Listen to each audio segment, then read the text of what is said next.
This is the last Sherlock Holmes story, chapter 4, part 2. For a few days I have said this theory satisfied me, but time came when I had to admit it no longer did do. That I had to admit it would no longer do. On Thursday the 15th of November I received a telegram from Berney in Switzerland, which read as follows: M is no more, returning Sunday, Holmes. The tense message plunged me into a condition approaching panic. Holmes was returning. Holmes would be arriving in 2 days. But was it Holmes I would see walking through the door? Was it Holmes' sinewy hand I would grasp in the incarnate paw of Jack the Ripper? Could I sit down before the fire and smoke a pipe and exchange pleasantries with the man who might be the Whitechapel murderer? No. The thing was unthinkable. It was no longer enough for me simply to give my friend the benefit of the doubt. I had to know the truth, and quickly.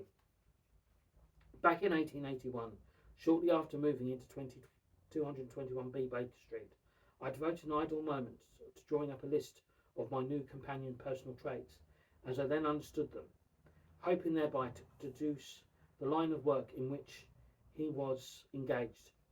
The Prozac method, much to my congenital to my disposition for 7 years later, I once again had recourse to it. But my list was this time of a decidedly more sinister cast. I worked on it until the winter dusk descending outside, and then I lit the lamp and worked on. At last I felt sure that I had overlooked nothing of importance. Here is the memorandum I had drawn up. Could Sherlock Holmes have committed the Whitechapel murders? Pro. Holmes was in Whitechapel on the murder of the double killing of his latest horror. In each case he was alone at the requisite times. On the other hand, when he was occupied with other work in October and that weekend, when I stuck with him every minute, despite his protest, there was no deaths. As for early murders, my diary shows that Holmes was on the night of August the 30th and 31st was out on the night of August the 30th, 31st. Of August the 6th and 7th, September the 7th and 8th, I have no record. Like Holmes, the killer is evidently a master of disguise, since witnesses' descriptions of him differ widely. The killer is able to mutilate a human body quickly, thoroughly working almost in the dark. He can locate even such inaccessible organs as the kidney. This indicates a sound training in practical anatomy, which was one of the subjects Holmes studied at Barts. It is agreed that the killer must be intimately familiar with every alley and courtyard in Whitechapel. No one knows this or any other district of London better than Holmes. After the Mitre Square murder, the trail led by the way of Galston Street to Dorset Street, where I now learnt Holmes' Whitechapel's bolt hole is situated. Holmes could have made the writing in Galston Street. The forged letter he sent Lestrade at the end of last month proves the mystery of the hand. And was it in fact a calf's kidney he used to smear my calling card with blood? One great mystery is how the killer continues to elude the police patrols. This would be no great feat for Holmes, since it is he who plans the timetable in the first place. Contra. Holmes is above all the great champion of the law, the great champion. It is unthinkable that he could be party to much less prime mover of such a monstrous series of criminal acts. I have lived with this man for 7 years. He is no more a murderer than I am, and that is all there is to it. Reading through this summary proved a sobering experience. I was amazed to find so much evidence suggesting that Holmes was indeed guilty, and even more shocked to discover no single unequivocal fact that proved his innocence. The case for the prosecution was no doubt purely circumstantial, and any given item by itself might mean little enough, but taken together it had all the forces of a trout in the milk.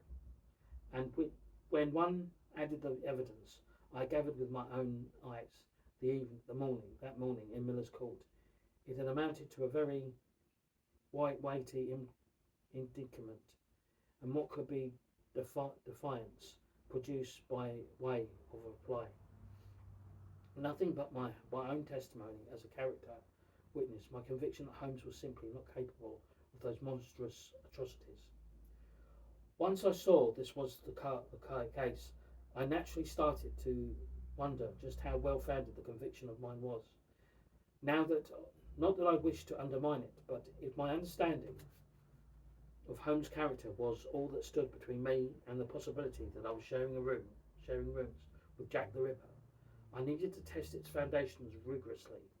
For the remainder of that evening, therefore, I sat down and examined as coldly and impersonally as I could everything that I knew about Sherlock Holmes. I tried to put aside all my fixed, cherished beliefs and to examine Holmes as though I were meeting him for the first time. The results of this exercise were startling. In the end, I found that almost everything I had come to take for granted about Holmes was at best highly questionable, and at worst transparently false. Where did this leave the case for the defence? The first of its two arguments had been that Holmes was, above all, a great champion of the law. The great champion. Previously, this always had seemed self-evident.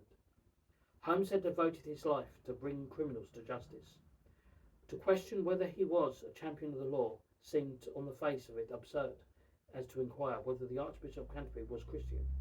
It was, of course, true that on more than one occasion, having discovered the guilty party, he had summarily appointed himself judge and jury and allowed a murderer to die in freedom, or a thief to flee the country. But these were only trivial infractions. One might even say liberal interpretations of the great rule. The rule itself still obtained, or did it? The rule itself still obtained, or did it? As I thought about it, I came to see that for a champion of the law, Holmes' manner of going about his work was, to say at least, eccentric. When it was a question of accepting or rejecting a case, did he listen to every supplicant's tale of woe, with the feeling that a wrong had been done, with which it was his duty to put right? Hardly moral fervour was a luxury Holmes allowed himself, only after asserting that the problem presented the necessary features of interest. This was the only pretension by which all pleas was judged, and if the case did not interest him, he would have nothing to do with it. Was that the reproach of a champion of the law, or of a profoundly abstract intellect which found in criminal investigation an arena of the exercise of display of certain skills? The answer became clear, which I considered that, for a true champion of the law, Utopia would be a land where criminals' acts are unknown. To Holmes, such a region would truly deserve the legend. All hope abandon, ye who enter here. Once I had grown somewhat accustomed to seeing him in the novel light, I asked myself how could I ever have been so utterly mistaken about Holmes? But the answer was obvious enough. As a chess player must choose first of all the white pieces or the black. So Holmes, in his search for intellectual challenge, had chosen the side of the forces of the law.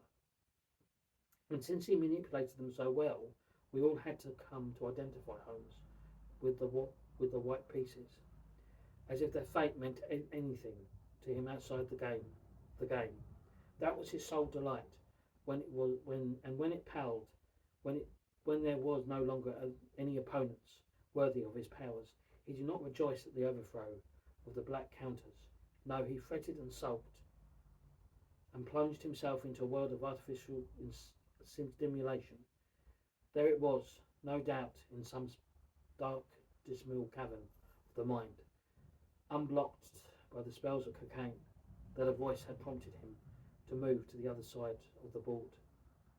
It should have come as no surprise to me, of all peoples. How many times have I heard him bemoan the dullness and lack of enterprise of the criminal class? How many times has he muttered darkly that it was fortunate for society that he chose to spend his energies capturing felons rather than emulating them? How many times had I listened to his speculations on what he might be doing if it were his place to initiate a case instead of standing idly by until one was committed. After all, it seemed inevitable that Sherlock Holmes should sooner or later have turned to a crime. This was all very well as far as it was, but surely it did not go nearly far enough to account for the Whitechapel horrors. If Holmes' very genius had driven him to crime, as I was now ready to believe, would not the basic humanity of the man have ensured that he confined his operations to crimes against poverty? Here, at any rate, I could make my stand. The entire fabric of insinuations and innuendo must fall before the sample declaration. I had noted my second objection, and to this monstrous charge. Holmes was not a murderer. Immoral he might be, above the law. He might consider himself a criminal.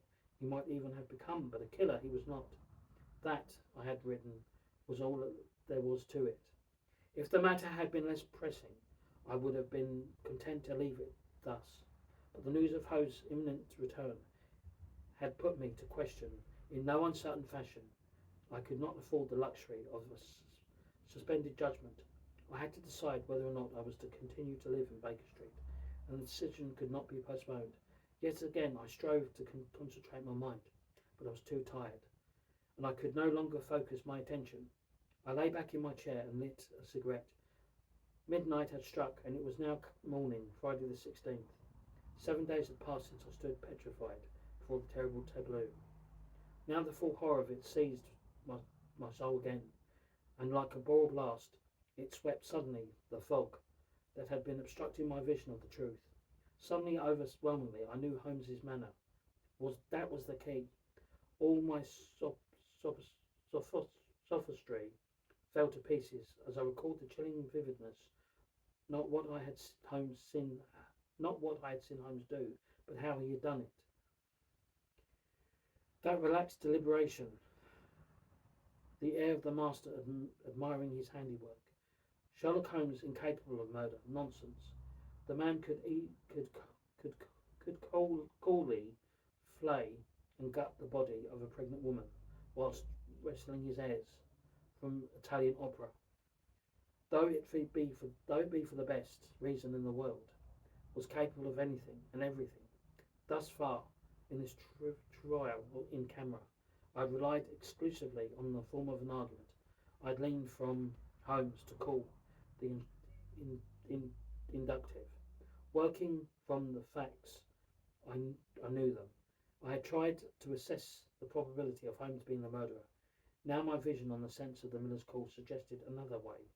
If my friend was capable of murder, the kind of murder would be likely to commit.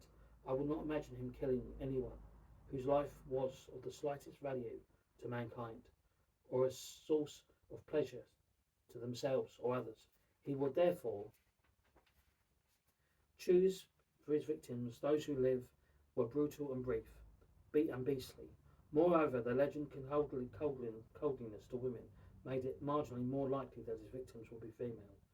Thus the evidence already suggested that he would seek his prey among the unfortunates of the East End, but there was a further clue furnished by Holmes' character, which virtually clinched the matter. There was almost pathological abhorrence of any reference to the act of which that class of female is but a walking incarnation. If he were to kill, therefore he might as well kill Whitechapel prostitutes. It was, after all, the absolute minimum murder, a mere step away from euthanasia, and the mutilation, that, of course, followed of necessity, once he had committed thus far. For killing Whitechapel prostitutes would present no challenge of a man of Holmes's calibre. It was too easy in order to make the game difficult and dangerous enough to be satisfying. He would have to handicap himself, and the best way of doing this would be to alert the press, the public, and the police to his intentions. But how was he to attract the attention in the first place, as Lestrade had complained? Whitechapel was a criminal's paradise. Violent death was everyday occurrence there, and Holmes' murderer, without embellishment, would have would have would have aroused no more public interest than the report of a dog biting incident in Westminster. But if the same dog was savagely to maul several people in the same area, disappearing each time without trace, then the press would sit up and take notice. Thus Holmes had to hit on the final tactics. After killing the unfortunates, he would gratuitously mutilate their remains and leave them in the street for the next passerby to stumble on. The effect, the effect was all could have. The effect was all he could have desired. How strange it was, I thought, that the solution should hinge upon the idea. Holmes disfiguring the dead. One of the first things young Stamford had told me about Sherlock Holmes before he introduced us back in 1881 was that he was in the habit of burying the subjects of the discerting rooms as, at Bart's with a stick. It fitted together. I had come full circle. And part 3 is next Sunday. Thank you very much for watching. Bye bye for now.